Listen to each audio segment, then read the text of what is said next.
Every single time. I don't know why I'm being muted every single time before I start the show, but here I am.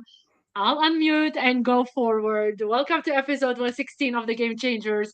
I am your host, Carla, and tonight I'm unlocking the mindset, strategy, and purpose behind the game. This is where fantasy football meets real life grit, and I have like every story brings something you can feel. Shout out to the TSA team for powering this mission and to every listener who shows up for these conversations. If you are ready for insight, inspiration, and energy, you are in the right place. Let's get into it. Before I go into the podcast and my guest, if you notice, I'm wearing my autism awareness T-shirt for my son and for every single person as a teacher that I have in class as well. Autism teaches us patience, it teaches us honesty, and it teaches us to be kind and to love regardless of anything. Autism is not something to fear, fix, or whisper about. It's a different way of seeing, feeling, and moving through the world, and it deserves understanding, not judgment. So if you want to wear tomorrow blue to celebrate Autism Awareness Month, do that for everybody, you guys. Who is my guest for tonight? So, tonight on the Game Changers, I'm bringing on a creator who has been shaping the fantasy football space for nearly a decade, the one and only Geoff Lambert. Geoff is a founder of GoingFor2.com and the Going For2 Live Podcast Network, a Fantasy Pros Ranker, and the organizer of the Scott FishBowl DC live event for the last 4 years. Since 2015, he's been creating content that fantasy players trust. And since 2016, he's been hosting his flagship show, the Armchair Fantasy Show, covering both seasons long and DFS strategies. But Geoff isn't just a fantasy mind. He's a storyteller and also a co-host of a podcast with his 14 years old daughter called I Am No Jedi, where they dive into the world of Star Wars together, bringing heart, humor, and family into the mix. He is a builder, a leader, a creator, and someone who has helped shape the fantasy community through consistency, passion, and pure love for the game. Please help me welcome Geoff Lambert, everybody. How are you, Geoff? I'm great. That is probably the best intro I think I've ever had in my 10 almost 10 years of doing this. I feel like I'm more important than I actually am. But thank you for that. You are so important. So, thank you so much for being here tonight. We're going to dig deep into everything that shaped your journey. So, let's start with what originally pulled you into fantasy football back in 2015. So into fantasy football or into creating content? Because fantasy football started way before 2015. Fantasy football, I We're here started, to listen. yeah, I started playing fantasy football way back in 1996. Uh, Wow. yeah, I believe it was the first year that Yahoo had a digital format for fantasy football. I didn't play with the pencils and the graphs and doing it all by hand. I had Yahoo in their first year. Is the first year I played fantasy football. A friend of mine knew I was a stat nerd. I was a stat nerd my whole life. I used to bring the newspaper to school literally on Tuesdays and read all the stats of all the games, figure out who was leading touchdowns, who had the most yards in the league, and I would do all that kind of stuff. So fantasy football was an easy transition for me because obviously it's all about stats. So my friend invited me to a league, and then I ended up winning the first 2 years of that league. And the third year, I ended up taking over as a commissioner, and that league is currently still going on. So I don't know how many years that is, but it's 20-ish years, almost 30 years actually. That league is still going. It's turned into a dynasty league since, but it's the same basic group of guys. A couple of people have kind of fallen off and gotten some new guys in there, but the group, the main core of the group is still intact and still playing fantasy football. It's wild how one moment can spark a whole journey. I cannot believe that. That's crazy. I just want to say thank you for everybody who is in the chat, saying hi to you, hi to me. Welcome to the chat. Welcome to the live with Geoff tonight. So let's continue, Geoff. What's something about your early creator days that makes you laugh now? So I guess getting into it the way that I did. So at the time, I worked at a job and I had this lady that worked with me, and she was into fashion, and her dream was to have a fashion blog. That's what she wanted to do. She wanted to make money doing fashion. I didn't even know what a blog was. This was in 2015. I had no idea what that even meant. And then I was another guy that worked with us. We both played fantasy football. And I had made a good recommendation for him to start a certain player. I think it was Devontae Freeman, I believe, who had like an awesome game, awesome year. He ended up winning his league. And he made a comment like, hey, you should run a fantasy football blog, because you seem to know your stuff. And then it kind of clicked. And literally that night I went home and went to Google and I typed in, how do I start a blog? And literally went step by step on how to get this set up and built. And to see like where it came from, literally just me in the basement trying to figure out how to use WordPress. And, it was before WordPress was as big as it is. I was having to like search the internet left and right, trying to figure out how to do stuff. How do I post? How do I set my screens up? And then just kind of building it from there, from scratch, and, seeing where it's come from there is pretty cool. That's so cool. And those beginnings, are always the best stories. I love those stories. What's one thing people don't know about you outside of fantasy? One thing people don't know about me, I'm a pretty open book. I mean, I talk about a lot of different things on my podcast. One thing that people don't know. Let me think here. So, I mean, this is kind of known if you watch my show, but in addition to doing content, my quote unquote real job, I've been a manager in retail for over 30 years as well. And retail has some weird schedules. So sometimes trying to balance, doing a blog and also a podcast along with my schedule. Some days I work till 11 or 12 o'clock at night. Some days I'm there at 4 o'clock in the morning. It's very difficult to try to manage all of that. So that's something I don't talk about a lot on my podcast, is my quote unquote real job. So that's what I do. That's something most people probably don't know about me. Wow. What's a moment in your life that changed your direction?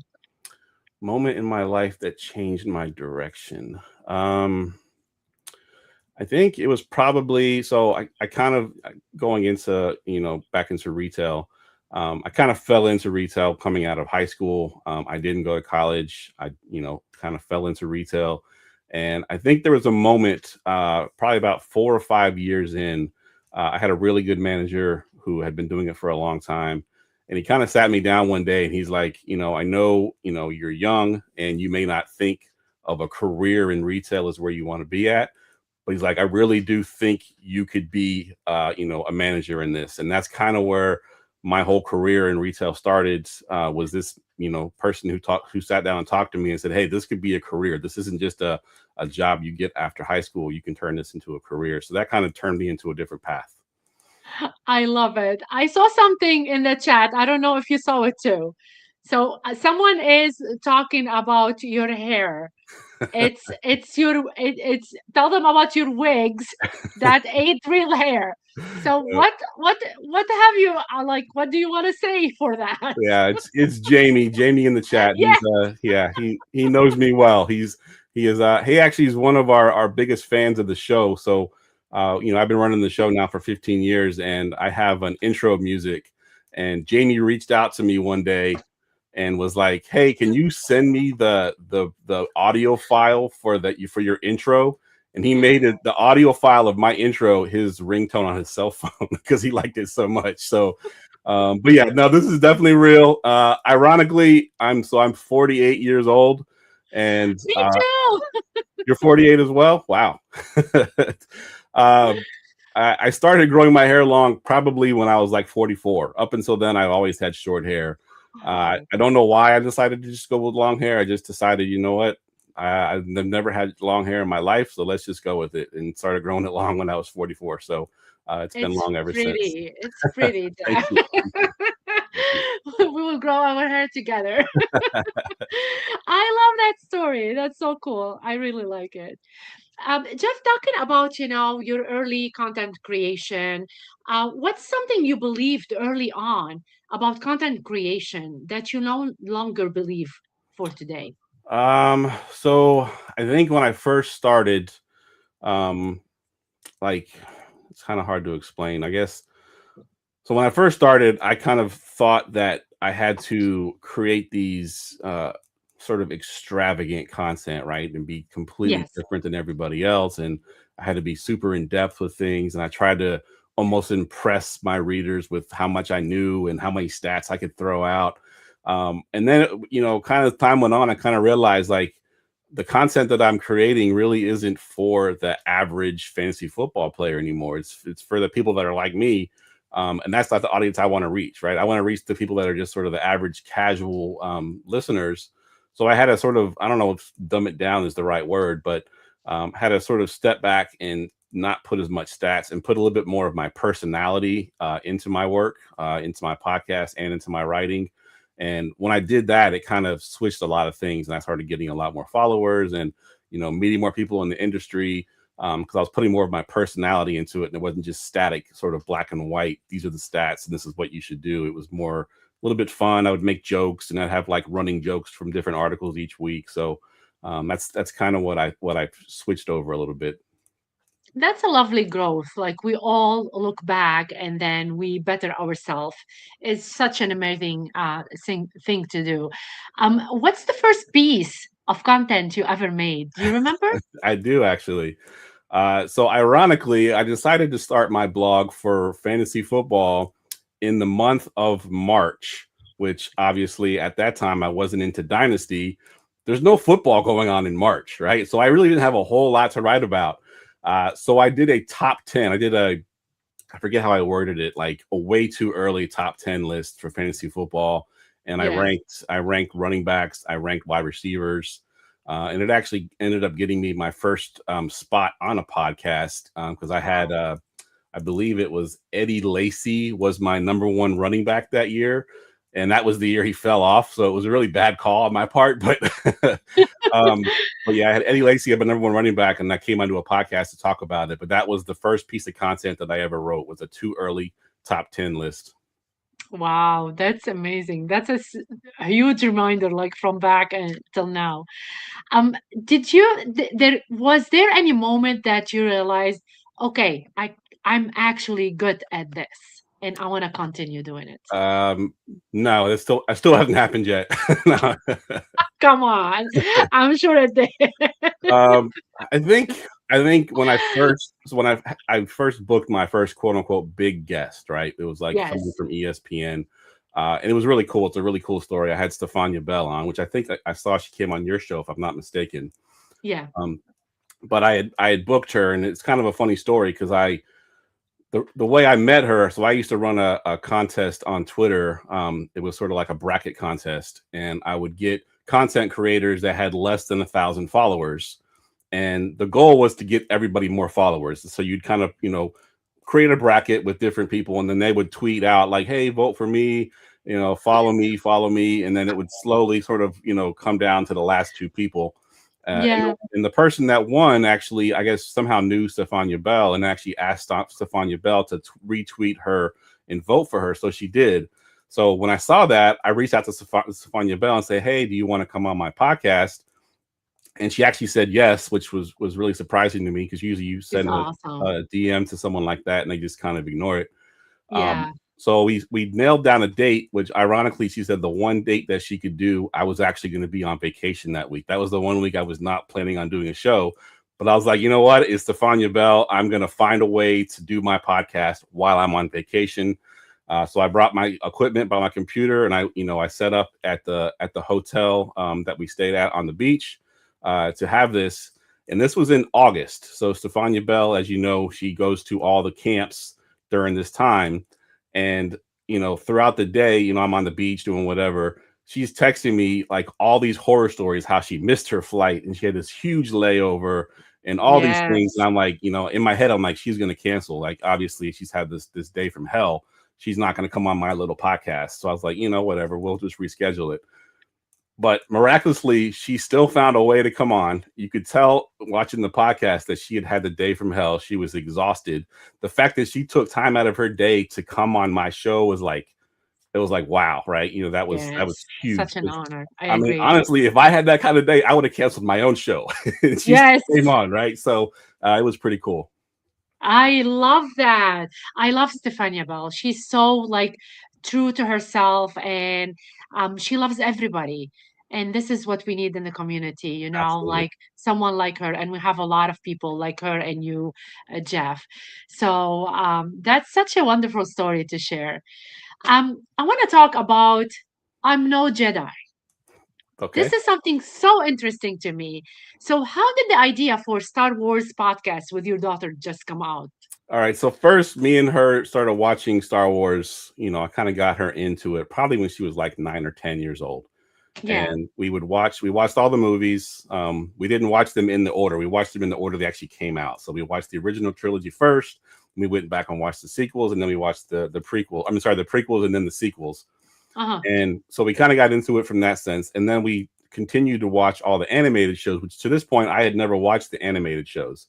But I was like, No. you know what, it's kind of cool to sit with her and watch these shows. So we watched all of Clone Wars, we watched Bad Batch, we watched the Rebels, we watched all the animated shows.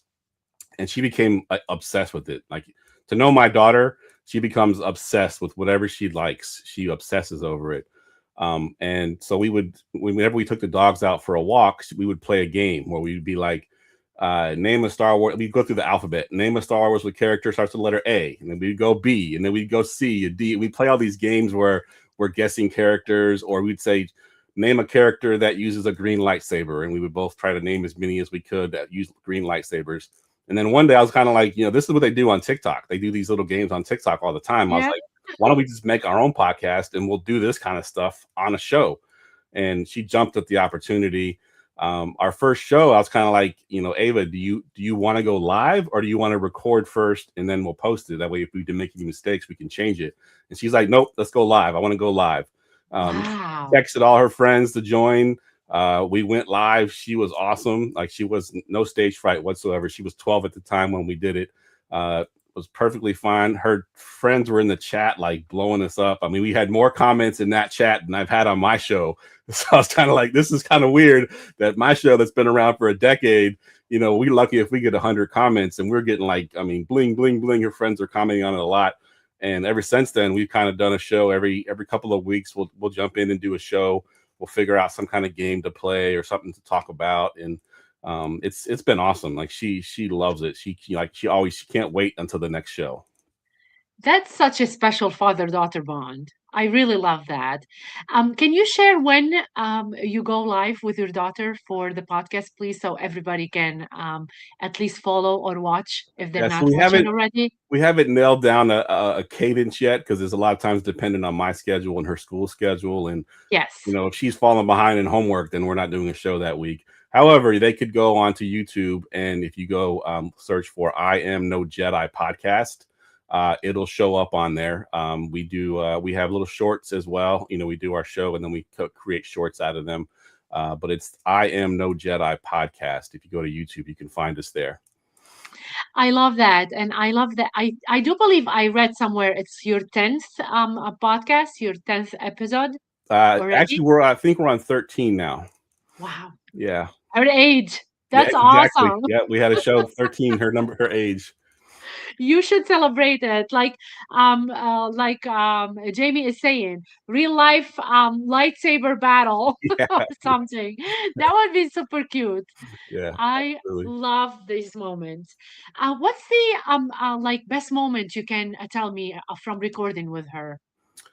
It's probably on the first episode. I mean, just seeing her, the way she was, some people like go on a podcast. I even had guests on my podcast, and you come on and then you ask them a question and they're like, yes, or no, and they don't like explain or talk or have any kind of insight. I mean, Jamie said it in the chat. Jeff's daughter carries the show, and he's absolutely right. We have a topic. She takes it and she runs with it. She can talk about Star Wars all day long. We actually did a show also on Stranger Things as well. We kind of did like a little offshoot spinoff of Stranger Things because she loved that as well. So Yes. we talked about that. But I mean, she has no problem talking, and she's very good at explaining her opinion on stuff and what she thinks. And that, that moment was kind of a proud moment because I expected her to be nervous. I mean, heck, I was nervous the first time I went live. I didn't do live for quite a while, and then you go live because it's like live. You make a mistake, everyone's going to see it. She had no problems going live and was perfectly comfortable in front of the mic. That show was like amazing, and everybody was talking about it. So I'm sure she had so much fun watching it and doing the podcast about it as well. It's just insane. So you're talking about her being alive and going through podcasting together and stuff like that.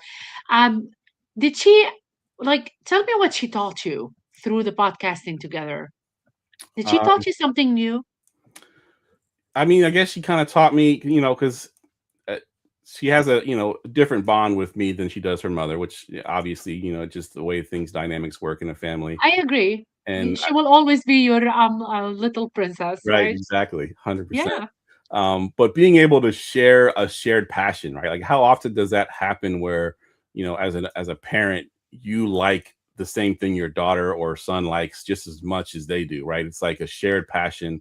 I hear it all the time. Some parents are like, oh, I have to go to swimming class again, or I have to go to soccer, and they don't know nothing about soccer. They never played soccer. They don't understand the game, but their kids love it. So they do it, obviously. So it's a little bit different when you both have the same passion and we can talk about, different things. Like, we're really excited because the Monday after Easter, they're releasing the new Darth Maul animated shows coming out. So we're super excited about that. We're going to do a show about it after we watch it. It turns out she's actually off from school that day, so we'll be able to watch it the same day it comes out. So we're really excited about that. But being able to share a passion, it would be kind of like if you had a son who was into fantasy football or something. You could share that passion and have that same excitement for the same things. It's pretty cool. I agree with you 100%. I mean, I wish I have Easter Monday off. So maybe I should be like watching that show because I'm interested in knowing more and more about your daughter. So talking about her a little bit, do you know by any chance her favorite Star Wars character? It's Ahsoka. She loves Ahsoka. Ahsoka is, if for those that aren't Star Wars fans, Ahsoka is Anakin Skywalker, quote unquote, Darth Vader. It's his Padawan, his apprentice. Yes. So and she actually, it's what the show is actually named after. The I Am No Jedi podcast. I Am No Jedi was a quote from Ahsoka the first time she faced Darth Vader. Yes. She knew him as Anakin, and she's like, I can't believe that you're Darth Vader. My master Anakin would never be like that. And then Darth Vader says, Anakin was weak and I killed him. And then she says, I will avenge him. And then he says, revenge is not the Jedi way. And she pulls her lightsabers out and says, I am no Jedi, because she had dropped out of being a Jedi. And then they go and do their little fight. It's like one of the most iconic fights. But that's the quote that we took to make our show.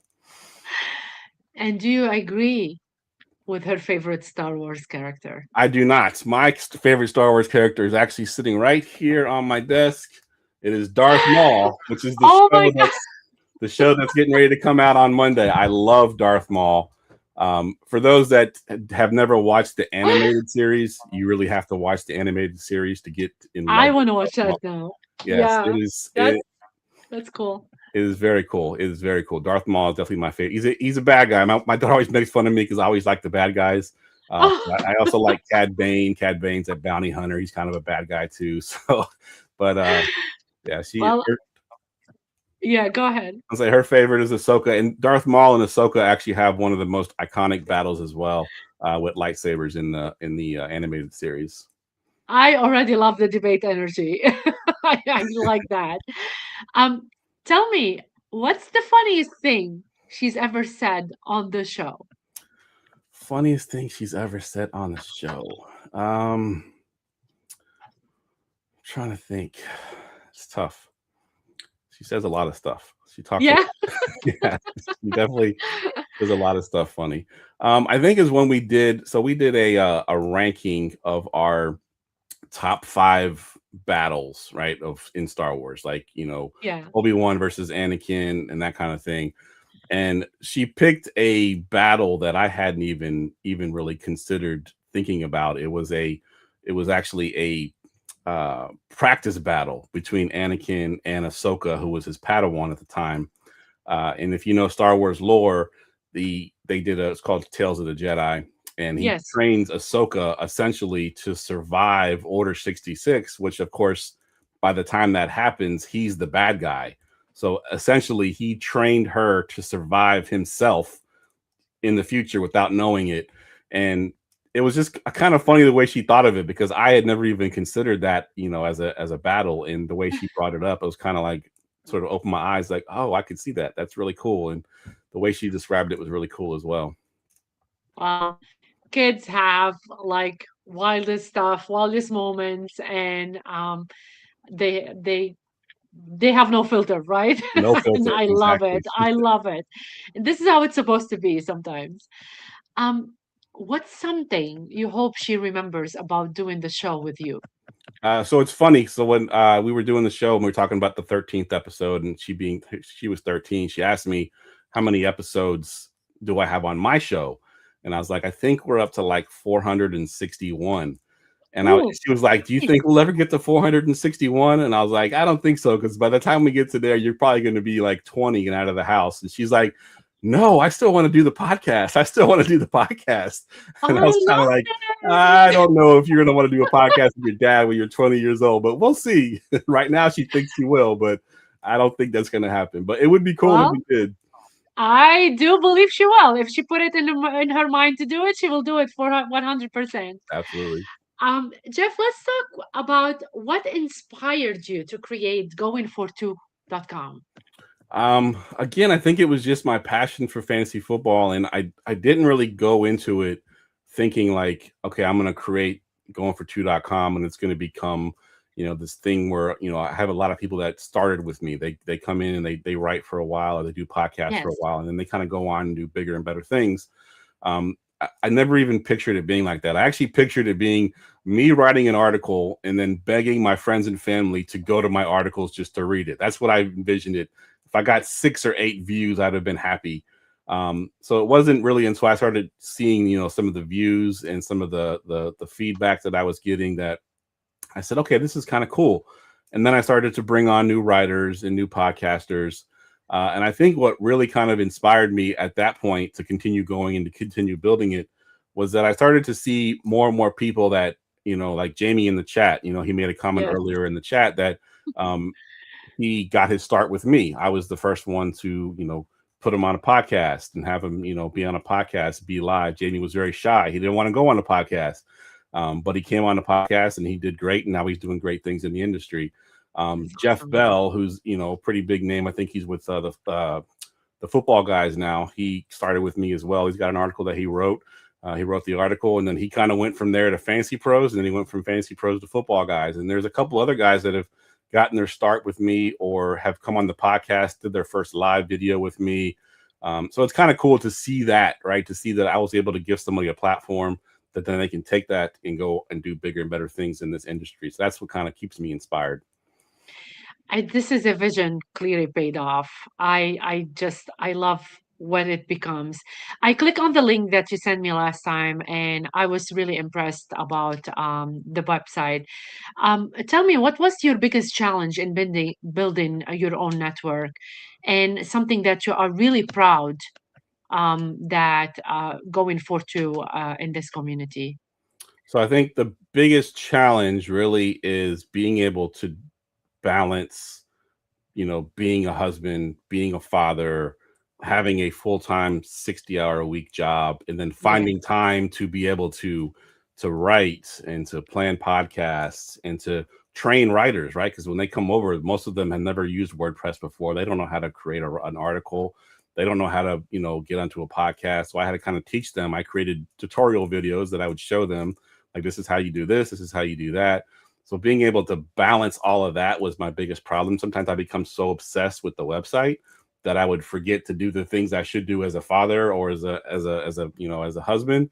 So I had to figure out that balance, right? I had to find the time to do the things that I wanted to do for my hobby, because it is a hobby, and Yes, then obviously continue to do everything else I needed to do as a father and a a husband and as a manager of a large store, and finding the balance and not burning myself out.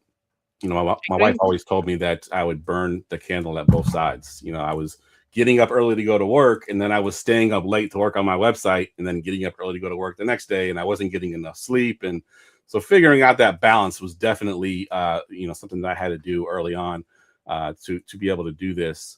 And then the thing that I'm most proud of, I would say, again, going back to seeing people that have started with me to go on and do bigger and better things, and just seeing them in the industry doing their thing, and just a lot of them will kind of point back to me and say, Geoff got me started, Geoff brought me on the podcast. I think that's what makes me the most proud, really. I love those moments. We all have, a great community around us, and this is legacy right here. Um, what's one thing you wish more people understood about running a network? Let's see. Probably how much work it actually is, right? I mean, people think Yes. you just go in front of a screen and you hit play, right? And that's all you got to do. And then you just. But each week I have to come up with a new show sheet, right? A new format, what we're going to talk about, how we're going to structure Okay. it. Um, you know, who's my guest going to be this week? It was a thing for a while when me and Ryan, who's my co-host on my show, we'd have a new guest every single week. And when you're in the heat of the season, you're in football season, it's like bam, bam, bam, things are happening so fast that sometimes I'm like, oh crap, I don't even have a guest for tonight. We got to figure out who's going to come on tonight. So I would have to, like, text some guys that I knew that were always available to have them come on. But just the amount of work that goes into it, into the website as well. Constantly having to have written content. We've scaled back a lot, especially now that content's kind of changing. It's kind of going to the TikTok world where everything is a Yeah. shorter form. It's a lot shorter articles. It's more to the point. So we've kind of sort of changed the time, so it's not quite as in depth as it used to be. But yeah, trying to balance all that stuff was pretty challenging. It's a lot of more work than people think. I agree with you. What's one thing you would do differently if you could start over, or you wouldn't change anything about it? Um, so I think one thing I would do differently, huh? So I think I would, because I've kind of started to do that towards the end here, but I think I would like the website to be more towards the podcasting side. Like, it Yeah, started off with I can with see that. articles. Yeah, it was articles, and you had deadlines you had to meet, because you had to put your sit start out before sit starts. Already, once the game starts, that's it. Sit starts are no longer valid anymore. Or your waiver wire, you had to get it in time. So you had all these deadlines to meet. Whereas a podcast, you could just jump on and talk about it and be done with it. And whereas written, you had to, like, sit down and figure out who you're going to write about, what you're going to write about, how are you going to convince people to either start this player or to add this player. So that part, I think I would probably switch it up. And the reason I kind of went that way back in 2015 is because we didn't have stuff like StreamYard, like this. It wasn't as easy to go Yes. live, where it is now. Like, I mean, literally, my first podcast, I called my guests on my cell phone, and I would hold the phone up to the mic. And that's how we had guests, because there was no video; it was all audio, and I couldn't get them in any other way. I would just literally hold the phone up to the mic, and we would do a recording. And that's how I started. And then eventually it became StreamYard, and I actually use a similar platform called Restream. And it's so much easier to create now than it used to be. That's crazy. I believe that, especially after COVID hit, like we found Zoom, we Yep, found a lot of different stages so we can go live and talk to people and our loved ones. So, yeah, like something bad opened a lot of great doors at some point, absolutely. and this is a great direction. What's next for you? What are you like something you're so excited to build next? So I'm trying to restructure our content once again. Yes. Last year I kind of structured it to where now the podcast and the videos are sort of front and center. But continuing to restructure and to find ways to get the content out there, get it faster. I'm trying to grow my TikTok channel a little bit. I've gotten into TikTok. I do the YouTube shorts. I have a really great tool called Opus that I use that, takes your long form videos and chops it up and does AI and makes everything so easy for you. Yes. So, continuing to do that and continue to grow that platform, I think is kind of where I'm looking at going to next. Oh, I love that. I can't wait to see what's next for you, Geoff. I'm waiting to see it. Um, Hosting Armchair Fantasy Show. What's the favorite memory from hosting that show? A favorite memory from hosting the show. That's so I think it's kind of like, let me put it this way. It's not necessarily one memory. Yeah.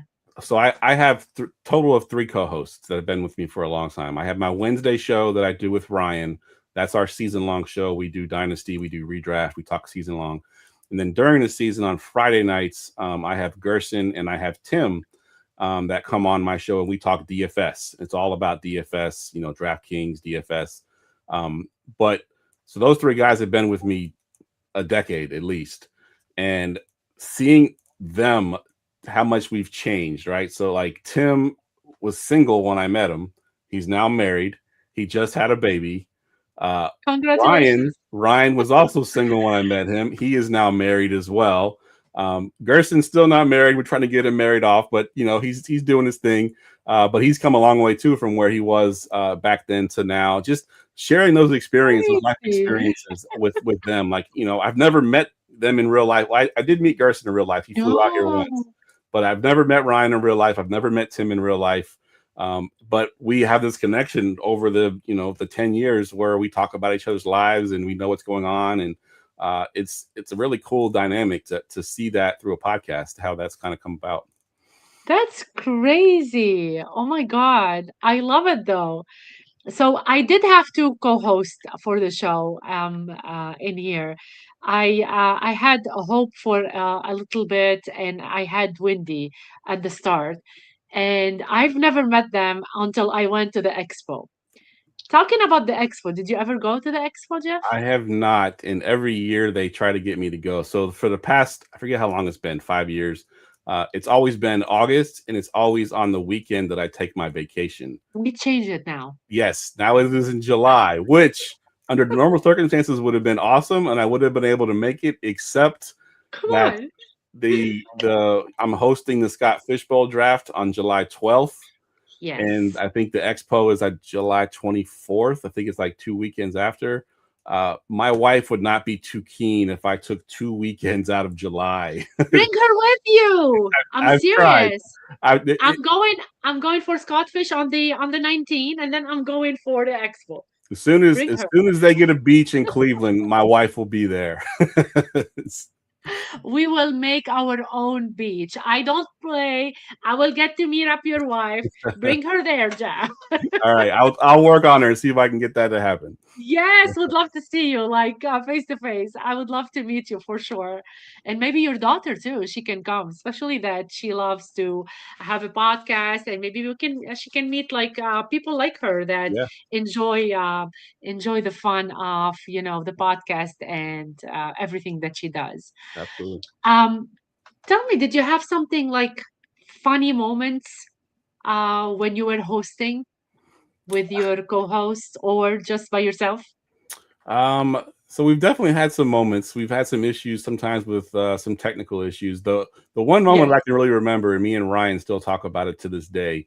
The first time we did a draft show, like actual NFL draft, we did a live. We went. I think it was the second night, which is like a 6 or 7 hour night, I believe. It's like from 8 to like midnight. And I'm sorry, it's 7 to midnight. And we did the whole show, me and Ryan. Like we've kind of broken it up where we'll do like an hour block here and there.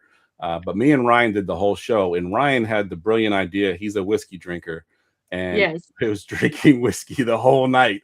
And by the end of the show, Ryan was almost falling asleep. Like he was like, I'm like, Ryan, you got to go because I don't even know if you're here anymore. He was like almost done. He could barely form sentences at the end. So we've since changed the format a little bit. We don't quite go the full 6 hours or whatever it is. So, but that was pretty funny. Podcast chaos is always a lead. I mean, Yeah. look at me. Every time I start my podcast, it just like mute me for some reason. So every time. So I love these funny moments. Um, what's something you've learned about yourself as a host? So something I learned as a host. So this is going to kind of go into how I got into podcasting. Um, because honestly, growing up, I had a Yeah. speech impediment. I stuttered really, really bad, like all the way through high school into my 20s. And if you told me then I was going to do a podcast, there would be no way that I would ever think of doing a podcast because being on, on live, uh, just talking, I'd be afraid I was going to stutter or like mess up a word. And I still to Okay. this day struggle with certain things that I can't say. But so being a host, and I've learned that um, the best shows that we have are the shows where I don't have to talk that much. I mean, it seems kind of funny, but when I have a good guest on, and my co-host is there with me as well, and the guest is able to do most of the talking, I feel like those are my better shows because I'm truly just hosting. And sometimes I listen to other podcasts, and the host, has a great guest on, and the host unfortunately just talks too much sometimes. Like, okay, you have a guest, let the guest talk. He's the one that we're here to see most of the time. So when I go back and listen to them, any podcast that I do where I have to talk is too much. I don't like as much. I like to talk as little as possible. Add my 2 cents, but let my co-host and let my guest do most of the talking. Well, Jeff, this is such a beautiful awareness. And thank you for sharing that because people need to hear about this stuff. And you're doing great, by the way. I love how you're talking. I love how you're answering your stuff.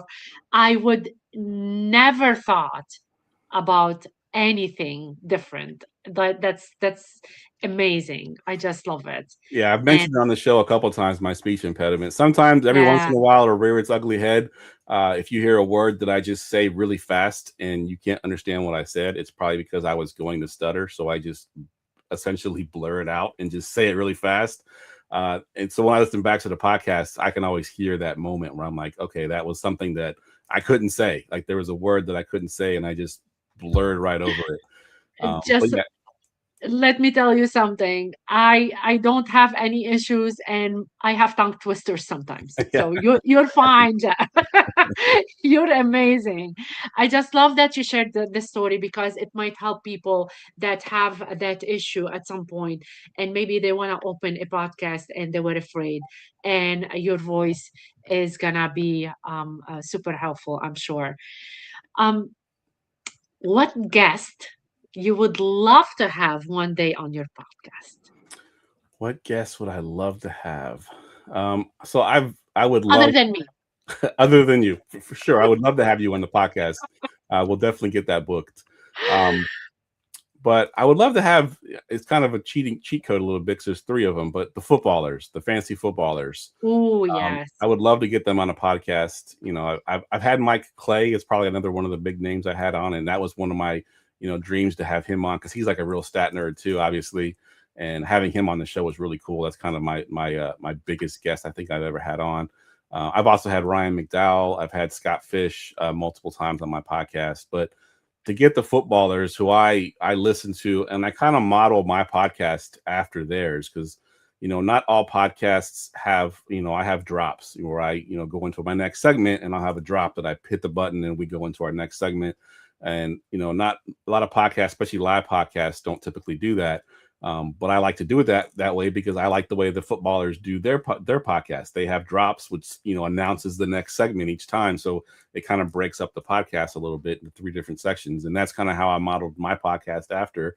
And I try to add a little bit different stuff in there. So we start the show. We don't even do fancy football stuff. We start the show with a draft, And the draft is, sometimes it's like, drafts. We're going to be drafting artists that we would like to have come back to life. They're dead artists that have come back to life to perform a musical, concert for us. Who would it be? And we'll draft that. We'll start the show with that kind of stuff that's not even related to fantasy football at all before we jump into fantasy football, which, the footballers have another podcast called The Spitballers, where they kind of do the similar stuff where they're just, it's just a comedy podcast where they're just having fun. And I try to put all of that into my show. So if I could ever have them on the show, that would be awesome. That's really cool. I hope they're listening to that. I'm not sure, but I hope they are, and they're gonna reach out, Geoff, and you have them on your show at some point. If they do, bring them to my show too. Yes, Just saying. absolutely. Let's talk about fantasy football, the strategy, and your personal opinion. What's your fantasy football philosophy in just one sentence? In one sentence, it's got to be fun. That's really Yes, it. I hear about people that have, and it's fine if they do, but they'll have like 46 leagues and they're like stressed more out. than hundreds. Yeah, hundreds. You're right. Yes. And they're stressed out. I get a little stressed out sometimes too. And I have like 6 or 7 leagues that I keep myself to.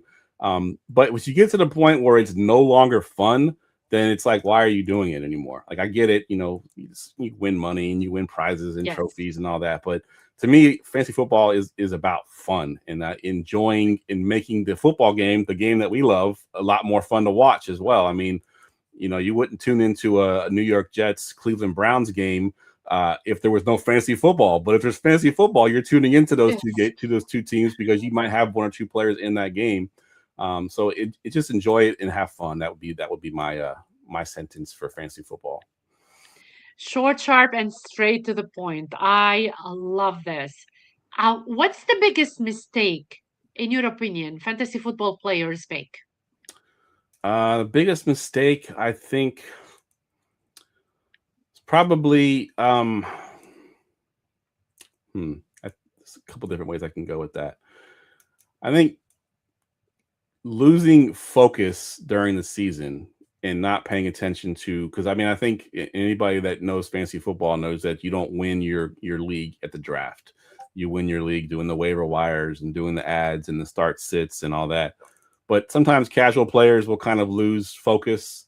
They won't be paying attention to injuries or, who might be coming up to, take someone's place or, just taking advantage of those kind of situations. And that's the mistake people make, is just not paying attention to those things and not being afraid to make the move. Like, for a perfect example is last year with Brian Thomas Jr., who we all thought was going to be this great player last year after his rookie season.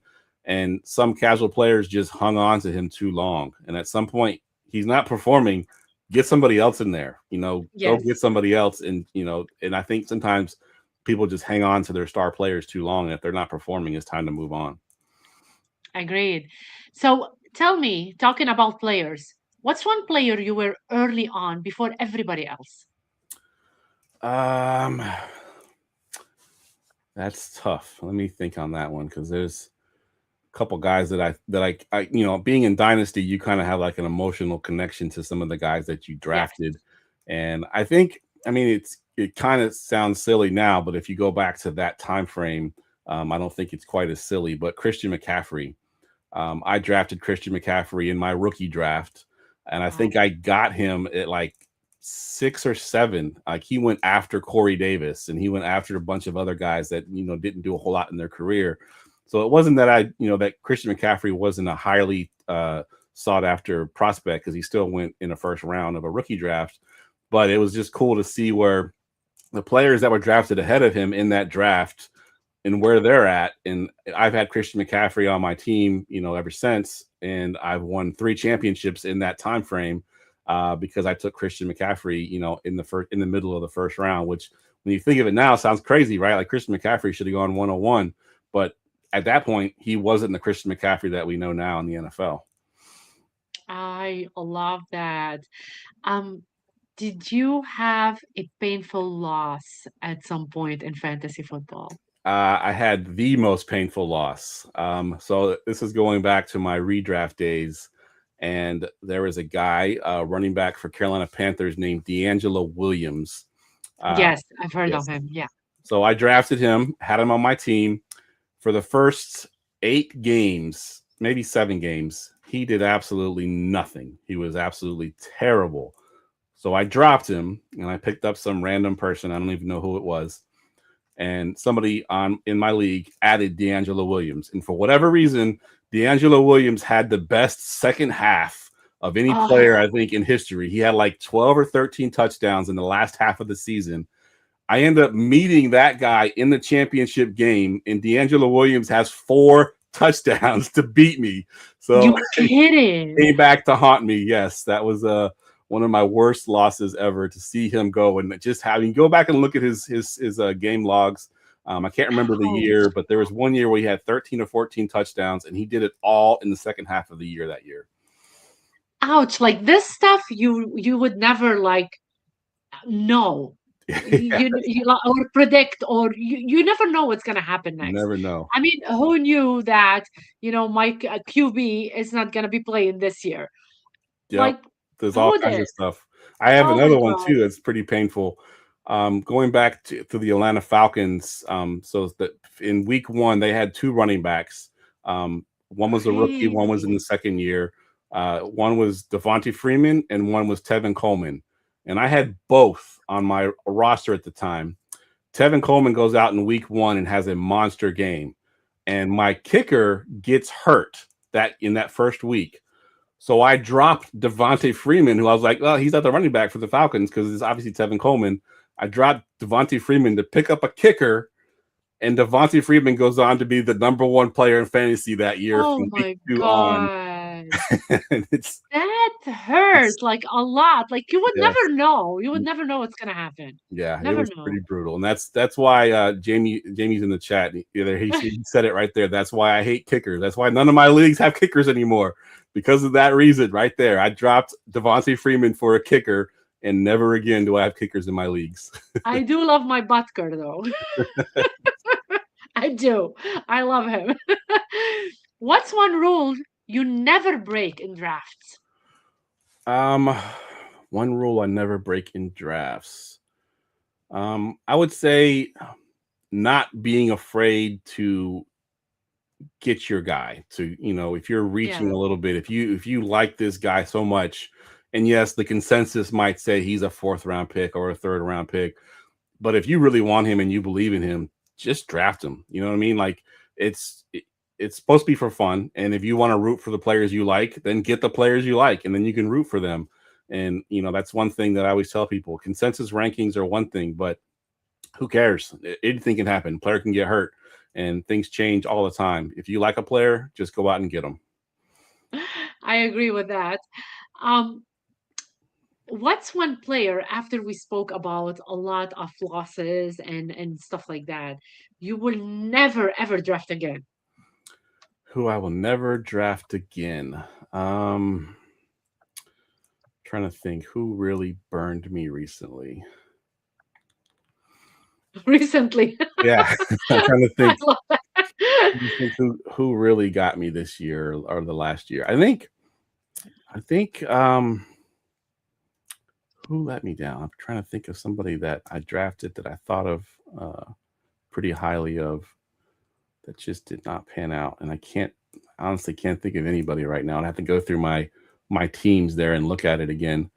We will take Jamie off. We will not draft him this year. Yeah. Take Jamie out for sure. Yeah, I can't think of anyone right now off the top of my head that I would not draft. It's fine. So let's talk a little bit about the creator mindset that you have. What keeps you motivated? And let's go a little more personal. After nearly a decade in this space, Geoff.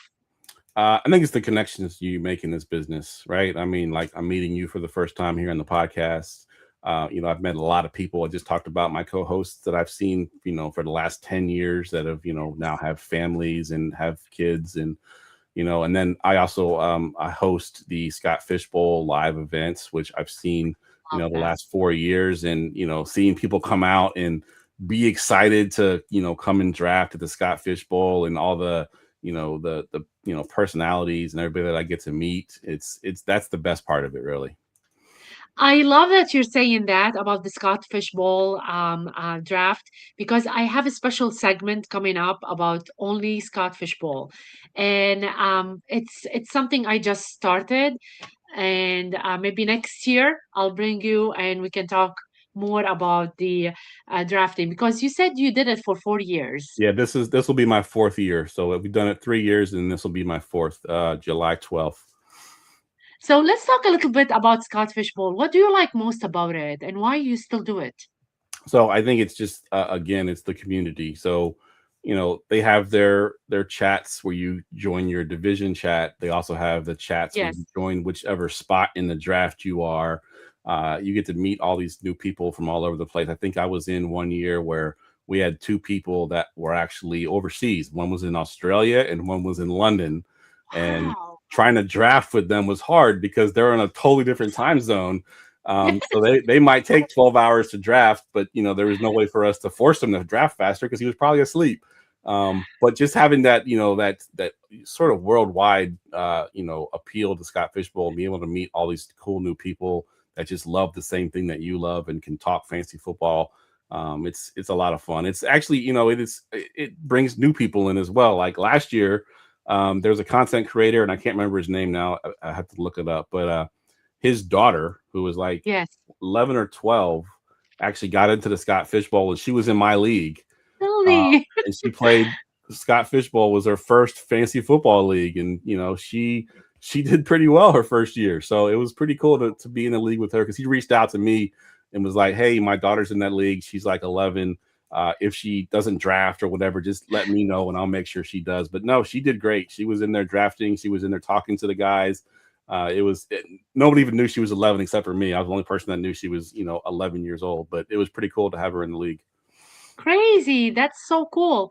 Do you think your daughter would be doing any drafting, any fantasy football She's not into work? fantasy football. Yeah, No? couldn't get her into fantasy football or even regular football. She's not into any kind of sports whatsoever. She calls them her fandoms. She loves Star Wars. She loves Percy Jackson. She loves Stranger Things. She has all her like nerd fandoms. But yeah, sports is not her thing. Yeah. I love it. Um, Talking about everything, Jeff, what's something you want to improve? Something I want to improve. Maybe personal or maybe like creator journey or podcast wise. I think consistency would be what I want to improve. So, I do my show consistently on Wednesdays. So that Yes. part I got nailed down, but it's the other stuff. It's creating the shorts that I like to do, the little TikTok videos, which Opus makes super easy, but sometimes I just don't feel like doing it. I just don't do it. But Yes. I wish I can have more consistency. And unfortunately, sometimes my job gets in the way and family gets in the way and that kind of I stuff. agree. But consistency, I think, in this business is very important because people want to know when they can find you or where they can find your stuff, and having a little bit haphazardly sometimes can make these a little difficult. I agree 100% with you. This awareness is so powerful, talking about it. Tell me, what's one thing you want our audience, or your audience per se, to feel when they watch you? Just the passion behind it and the work that I put into, to bring the show to them. Because like I said, it's not all about fantasy football that we do on there. We do other stuff too, and we try to make it interesting. We try to make it engaging. We try to get the audience involved as well. We do a segment at the end of the podcast called the Forgotten Fantasy Player, where the co-hosts that are on the show, like I'll have a forgotten fantasy player and I'll give them hints. I'll Yes. say, he played for this team. He played these years. He was a running back that had 1,000 yards. Like I give them all these hints and they have to guess who that player is that I'm talking about. And the chat gets involved too. And they'll start naming off names like, oh, it was this guy. Oh, it was this guy. And just getting them involved is pretty cool. So, that's something that, I want the audience to feel is the passion for what I do. And, I hope that they kind of get that back. Iconic. I love it. So before it's 1 hour, I want to be respectful for your time, but I want to ask some like fun personality questions. And my last question, which I ask everybody on the show. What's your go-to comfort show or movie? You said go to what? Comfort show Oh, or my movie. comfort show. Yes. It's probably Big Bang Theory. Oh, I'm watching that. I Yeah, never watched it before, and now I'm yeah, binging on it a little bit. yeah. I love it. I love it. That's I something I love can just it. So put on the funny. background and just it comes up on my TikTok. I'll see clips of it on TikTok, and I'll always watch it. I've seen them 100 times, but I'll just watch it again anyway because I just love it so much. Yes. I put friends on my reruns, but yeah, Big Bang Theory. It's kind of like I'm binging on it right now. I Yeah. like it. If you could live in any fictional universe, where would you go? I mean, it has to be the Star Wars universe, right? I mean, that's It fits it's perfectly. perfectly in there. I would love to be in the Star Wars universe and live Would on. you would you be your daughter's character or your own character? So it's funny because we've actually talked about this on the You podcast. kidding? Yeah. So my daughter wants to be a Jedi. Like, that's what she wants to do. Uh, Yes. I want to be. So there's a faction that's kind of in the middle. It's called the Underworld, where they're not really good and they're not really bad. That's kind of Yes. where I fall into. Like Cad Bane is a bounty hunter, and he's really cool. He's blue. He's got these really big eyes, but he wears a hat and he has this really cool voice. But just being kind of in the middle, where I could kind of be good, kind of be bad. That's kind of where I would fit in at. I love it. I do believe it fits your personality like perfectly. What's your favorite food to eat during football season? Oh, it's pizza. It's pizza, hands down. That's Ah, yes. Yeah. Let's Pizza and go. football just go together. I know sometimes people get tired of pizza. I don't get tired of pizza. No, what type though?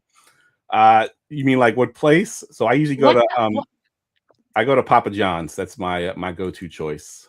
but what do you like? Oh, Like what I all meat, honestly all meat, like all meaty stuff just or pepperoni and cheese. pineapple? It's very basic pepperoni and cheese. Simple, That's it. basic. Yep. No, I'm crazy. I'm crazy with pizza stuff. Um, what's something people would be surprised to learn about you? Would be surprised to learn about me. So people that have seen me over the last 10 years probably don't know that I actually used to be really good at playing basketball and Nice. actually played basketball in high school against Allen Iverson, which I don't know if you know who Allen. No. Yeah, he was in my in my high school division. Actually, Michael Vick was as well. Both of them played in the same division as I did. I didn't play football, so I didn't play against Michael Vick, but I did play basketball, and I got to defend Allen Iverson, which was not fun at all. Wow, that's so cool though. I love that. That's a plot twist energy. I love it. Um, tell me what's your hobby outside of fantasy, of football fantasy world and Star Wars? um, my hobbies besides that, let's see. I like doing a lot of outdoor stuff. We go for hikes. We got a really big park. It's a national park. It's pretty big, and we'll Yeah, go hiking. And they have like waterfalls and stuff. So we'll go there and hike to the waterfalls. And um, my wife and I love doing that on our days off whenever we get a chance. So that's something that I do in addition to content creation. that's cool. I like it. One more question. And this I ask everybody on the show and everybody have to answer. All right. What's something you did maybe at a young age or a secret that you never mentioned ever before you want to share tonight on the show, Jeff? Oh, okay. Um, something that is like a secret or that I've never said before. I don't know. I'm pretty open. I think talking about my stuttering problem and um, wow. Did I you don't do something at like young age you never spoke of? know. There's not a lot that I didn't ever speak of. I mean, I was kind of an open book my whole life. Um, Man, I'm trying to think something that I never spoke of. Yeah, I really honestly can't think of anything that that I haven't already talked about in my younger days. That was a long time ago, my younger days. Yes.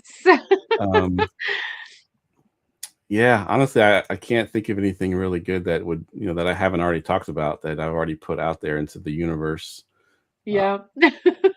I wish I had a better answer for you, but yeah, I can't think of anything right now. Maybe I'll get it another time. Yeah, I'll get it another next time. time I'll come prepared next time.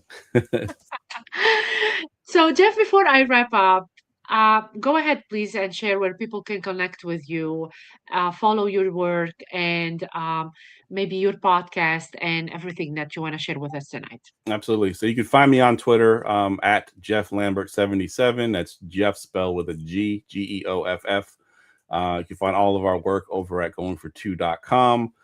You could follow the podcast at GoingFor2 Live on YouTube. And of course, my daughter's podcast, I've already mentioned, is at I Am No Jedi podcast.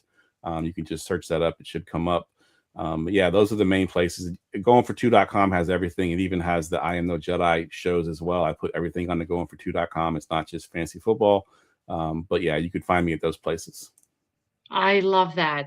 Thank you, everybody, for tuning in to this episode of The Game Changers. If tonight's conversation shifted your perspective on fantasy football or the game of life, drop your biggest takeaway in the comments. I read every single one. Join me next Wednesday for another game changing conversation. Big love to JC for the behind the scene magic and to the powerhouse team at TSA for fueling this mission. If you enjoyed the episode, subscribe, tap the bell, leave a review, and follow us across social media. Until next time, keep challenging the game and making your mark. This is Carla with Jeff signing off. Have a great evening, everybody. Thank you. Thank you.